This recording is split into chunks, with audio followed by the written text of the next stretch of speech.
Habituellement, tous les jeudis, Oxfam organise une séance de sport pendant 1 heure de temps. Et étant engagé à promouvoir justement la campagne en faveur d'une mobilisation générale à l'occasion de la COP 27 pour que nous puissions attirer l'attention du grand public, des décideurs, de ce qui est en train de se passer et la menace qui se pose particulièrement dans nos pays, les pays du Sahel,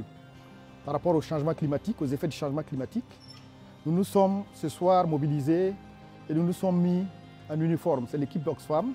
Mais sachez que c'est une campagne qui est vraiment engagée avec des partenaires. Il y a des caravanes qui se font à travers le pays et dans différents pays à travers le monde pour sensibiliser l'opinion publique, mais également, une fois de plus, sensibiliser les décideurs quant à la nécessité d'agir conséquemment et d'agir vite en faveur d'un climat. Cette activité de sport ce soir s'inscrit dans le cadre de la caravane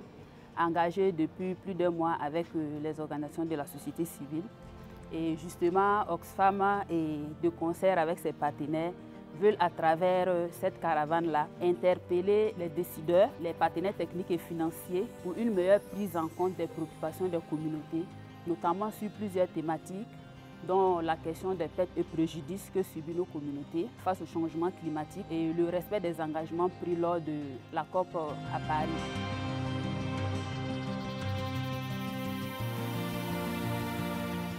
Les défis majeurs en termes de changement climatique, c'est qu'il ne nous faut pas monter en termes de degrés Celsius. Parce que tant que la planète se réchauffe, on a une amplification des phénomènes naturels, comme vous pouvez le constater, les inondations, les sécheresses. Et malheureusement, nos pays sont les plus vulnérables à ces changements climatiques-là. Donc il est de notre devoir en tant que société civile de mettre la pression, de faire du plaidoyer afin que des décisions plus favorables, en tout cas au climat, puissent être trouvées lors de ces conférences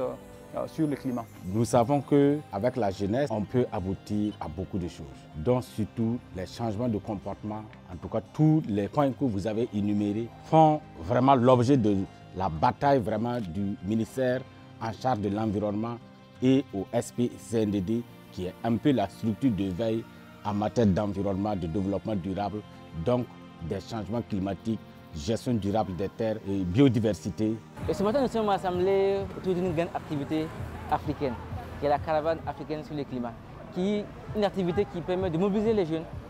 pour faire une caravane et sensibiliser la population et le monde entier pour l'importance de prendre l'urgence climatique en compte dans tout le programme de développement. Et cette caravane vise en fait à faire du plaidoyer et du lobbying afin que les engagements qui ont été pris sur le climat en matière de finances climatiques et aussi en matière de pertes et préjudices puissent être respectés par les gouvernements et notamment les pays les plus développés qui se sont engagés à payer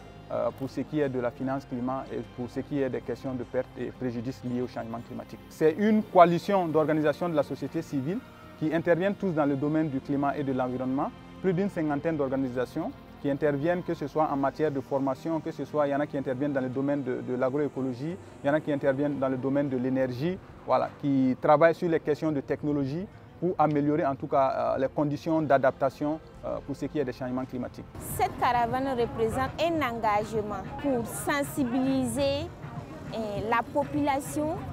sur les effets négatifs du changement climatique que nous vivons quotidiennement et aussi les exhorter à adopter de bonnes actions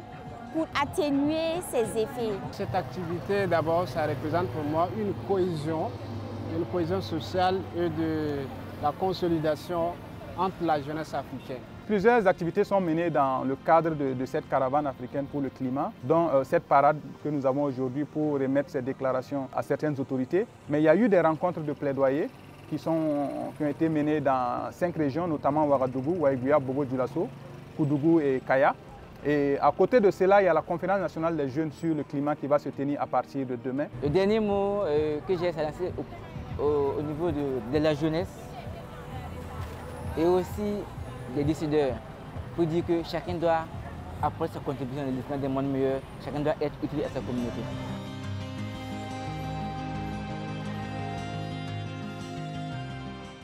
Le Fonds d'intervention pour l'environnement est un établissement financier de l'État qui est opérationnel depuis 2015 et qui fait dans la finance climat.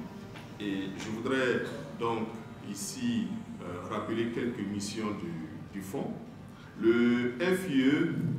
travaille dans la mobilisation de la finance climat, la mobilisation de la finance en lien également avec l'environnement. Donc, à ce titre-là, le FIE finance toutes sortes d'initiatives, partant de la restauration des sols, partant de la contribution à pouvoir renverser la tendance de la dégradation au niveau national,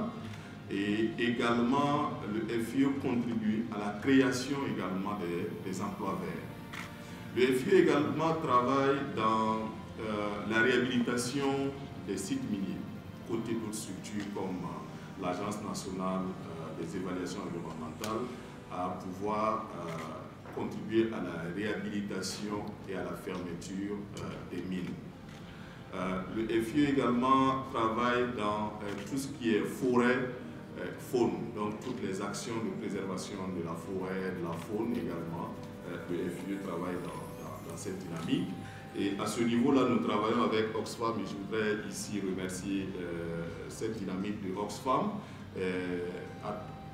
qui nous permet aujourd'hui d'avoir un document de plaidoyer avec lequel nous allons pouvoir, en tout cas, porter la voix du Burkina Faso au niveau de la COP 27. Je voudrais donc prendre la parole au nom d'Oxfam pour partager avec vous tout le plaisir qui m'anime, avoir le privilège de prendre part ce matin à cette cérémonie de lancement officiel de la 3e édition de la Conférence nationale des jeunes sur le climat 2022. Les questions liées au climat font partie des priorités de développement durable de notre continent, partant de notre pays. Et à ce propos, le Burkina Faso, étant le 14e pays le plus vulnérable au monde face aux changements climatiques et qui naturellement subit ces affres, je vous rappelle, comme quelqu'un le disait depuis quelques jours, il y a quelques jours de cela, que tout est urgent au Burkina Faso. Nous savons que d'ici 2050, la population aura presque doublé. Imaginez combien serons-nous en 2100, déjà que la situation est particulièrement alarmante. C'est pourquoi Oxfam au Burkina accompagne ses partenaires et les communautés en termes de renforcement, d'adaptation au changement climatique, de participation dans des espaces de dialogue multi-acteurs autour des contributions déterminées nationales, CDN du moins, du plaidoyer pour un mécanisme spécifique de financement des pertes et préjudices, de la transition agroécologique, de la justice du genre et l'adaptation des communautés au changement climatique. Oxfam au Burkina est donc entièrement engagé aux côtés des organisations des jeunes et des femmes grâce à des campagnes de plaidoyer pour amener les communautés, les décideurs et les autorités au niveau local, national et mondial à prendre conscience des défis posés par les changements climatiques et à travailler en synergie en faveur de la justice climatique. Il faut dire que pour WaterAid, c'est une rencontre très importante et cela rentre dans le cadre de notre accompagnement justement pour la préparation de la conférence internationale sur le climat qui va se passer en Égypte. Et par rapport à WaterAid, nous avons un centre d'intérêt justement pour les jeunes. Et nous avons également une ambition particulière d'aider, de nous associer à tous les partenaires pour qu'on puisse impliquer davantage les jeunes, comme cela que nous avons vu en tout cas ce matin, plus de 100 jeunes qui se préparent effectivement pour participer aux activités et au cadre de dialogue multisectoriel. Il faut dire qu'il y a beaucoup de défis qui ressortent là-dedans. Déjà, il faut reconnaître que c'est les jeunes qui sont mobilisés, c'est les jeunes qui ont organisé cet événement, c'est les jeunes qui sont mobilisés à travers cet événement aux différents autres événements que sont la COI qui a lieu tout juste avant la COP. Donc les défis pour nous, en fait, c'est déjà de pouvoir contribuer à sensibiliser la jeunesse et de pouvoir contribuer à les informer, à les former